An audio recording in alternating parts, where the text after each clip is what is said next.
তো বন্ধুরা, আজকে আমি বলবো আপনার পোষা শালিক পাখিটিকে আপনি কিভাবে টেম করাবেন, অর্থাৎ পোষ মানাবেন। নিজের মতো করে কিভাবে পোষ মানাবেন শালিক পাখিকে। তো শালিক পাখিকে পোষ মানাতে গেলে আপনাকে শালিক পাখির ছোট বাচ্চা সংগ্রহ করতে হবে। কারণ শালিক পাখিটি যদি বড় হয়, অর্থাৎ বড় পাখি যদি আপনি পোষ মানাতে চান, তাহলে সে কিছুতেই পোষ মানবে না, উড়ে চলে যাবে।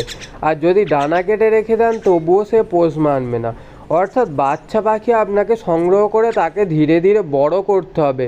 ঠিক 10 থেকে 12 দিনের বাচ্চা আপনাকে সংগ্রহ করতে হবে এবং তাকে অল্প অল্প করে খাইয়ে বড় করতে হবে। আর সময়ের সাথে সাথে তাকে কিছু ট্রেনিং দিতে হবে, যার কারণে আপনার পাখিটি পোষ মানবে ভালো করে।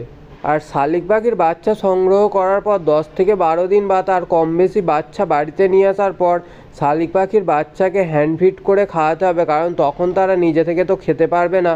তাই আপনারা পোলট্রি ফিড হ্যান্ড ফিড করে খাওয়াবেন, কারণ পোলট্রি ফিড খাওয়ালে শালিক পাখির বাচ্চা দ্রুত বড় হয়ে যায়। আর শালিক পাখির বাচ্চা যত বড় হয়ে যাবে, উড়তে শিখে যাবে, তখন থেকে তাদের অল্প অল্প করে ছেড়ে ছেড়ে প্র্যাকটিস করাতে হবে। আপনার বাড়িটাকে সম্পূর্ণভাবে চেনাতে হবে। আর যখন অল্প অল্প উঠতে শিখবে তখন একটু তাকে বেশি করে সময় দিতে হবে, নিজের কাছে রাখতে হবে, তার কোনো একটা নাম দিয়ে নাম ধরে ডাকতে হবে। দেখুন এই ভিডিওতে আমি যেরকমভাবে ঠিক পাখিটিকে ছেড়ে বড় করেছি, অর্থাৎ এখনই ছেড়ে রেখেছি, ও কিন্তু এদিক ওদিক উড়ে যাচ্ছে না। যতবার এদিক ওদিক যাচ্ছে ও কিন্তু আমার কাছেই চলে আসছে। তার একটাই কারণ সে জানে আমি ওকে প্রত্যেক দিন খেতে দিই আর আমার কাছ থেকেই ও খাবারটা পাবে। তাই ও সবসময় আমার কাছেই চলে আসছে, ছেড়ে দিলে এদিক ওদিক উড়ে যাচ্ছে না।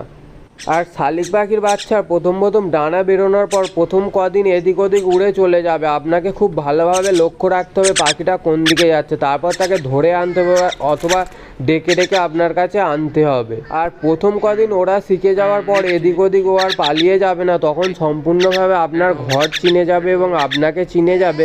তখন সে আপনার কাছে অবশ্যই থেকে যাবে এদিক ওদিক না গিয়ে। আর শালিক পাখিকে পোষ মানাতে গেলে আপনাকে শালিক পাখির পেছনে কিছুটা সময় তো দিতেই হবে। তো এই ছিল আজকের মূল ভিডিওটি ভালো লেগে থাকলে একটি লাইক করে দেবেন, আর চ্যানেলে নতুন হয়ে থাকলে চ্যানেলটিকে অবশ্যই সাবস্ক্রাইব